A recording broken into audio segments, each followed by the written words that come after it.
Most people think getting rich starts with making more money. But what if that's actually the part that matters the least? You can double your income and still be broke. You can get a raise and somehow feel even more financially trapped. Because building wealth isn't really about how much money comes in, it's about what you do with it after it arrives. And once you understand that, the way you look at money starts to change. There are 4 rules that can change the way you build wealth. No get-rich-quick tricks. No overnight millionaire promises. Just 4 simple principles that, when followed consistently, can completely change your financial future. And the first one starts with something most people overlook. Rule number 1, increase your value. Most people who want to earn more money ask the same question: how can I make more money? But there's a better question: how can I become more valuable? Because in almost every career, your earning potential grows when your ability to solve valuable problems grows. Think about it. Someone who can perform one simple task is useful, but someone who can solve a difficult problem, solve it faster, and solve it for more people can create far more value. A designer can learn to solve bigger business problems. A salesperson can learn how to close larger deals. A programmer can move from fixing small bugs to building systems that thousands of people depend on. A business owner can stop doing everything alone and learn how to build a team. The point isn't simply to work more hours. You only have 24 hours in a day. The goal is to make your time more valuable. Learn a useful skill. Get better at it. Solve harder problems. Become someone people are willing to pay more to work with. Because increasing your income gives you more money to work with. But what you do with that extra money is where the second rule begins. Rule number 2, build the wealth gap. Imagine your income suddenly increases by $1,000 a month. At first, it feels like a major financial breakthrough.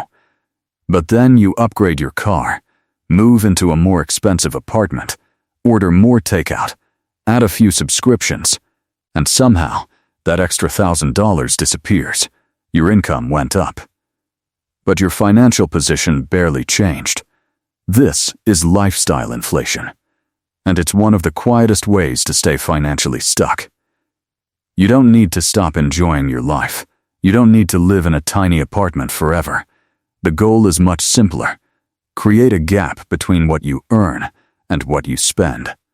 That gap is your wealth-building fuel.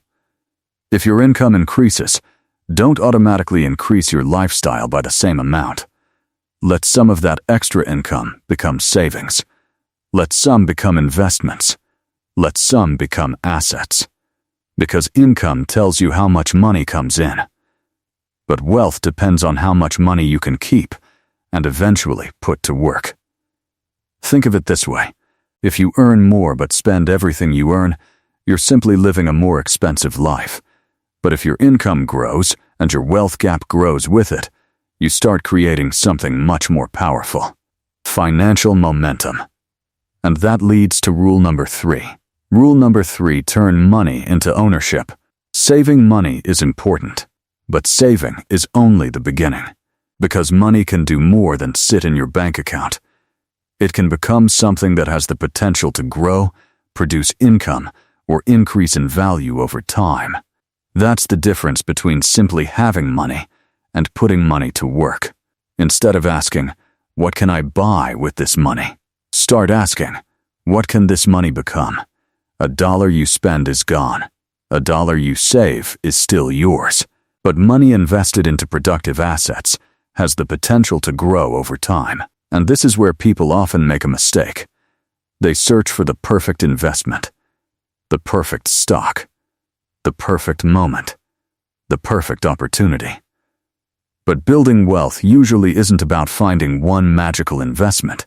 It's about making sensible decisions and giving them enough time to work, because compounding needs time. At the beginning, the progress can look almost boring. A small amount saved, a small investment, another contribution next month, and another one after that. Nothing dramatic seems to happen. But years later, those small decisions can become something much bigger. That's why time can become one of your greatest financial advantages. You don't have to predict the future perfectly. You have to give good decisions enough time to produce meaningful results. And that brings us to the fourth rule. Rule number 4, protect what you build. Building wealth can take years. Losing it can happen surprisingly fast.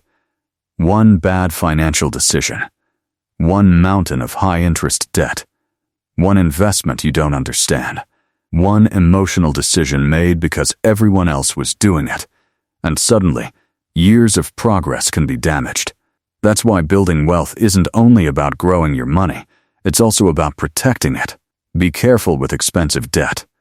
Understand what you're investing in. Don't risk money you can't afford to lose just because someone promises enormous returns. And be especially careful when something sounds too good to be true.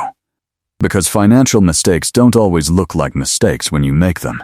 Sometimes they look like opportunities. That's why protecting wealth requires another skill, thinking before acting. When markets fall, don't automatically panic. When everyone is getting excited, don't automatically follow them. And when someone tells you that they've discovered a guaranteed way to get rich, ask questions. What is the risk? How does it actually work?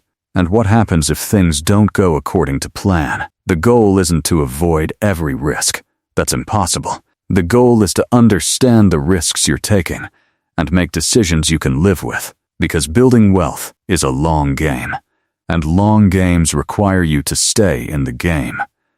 And remember, this is not financial advice. The part that makes everything work now, here's the most important part. You can increase your value.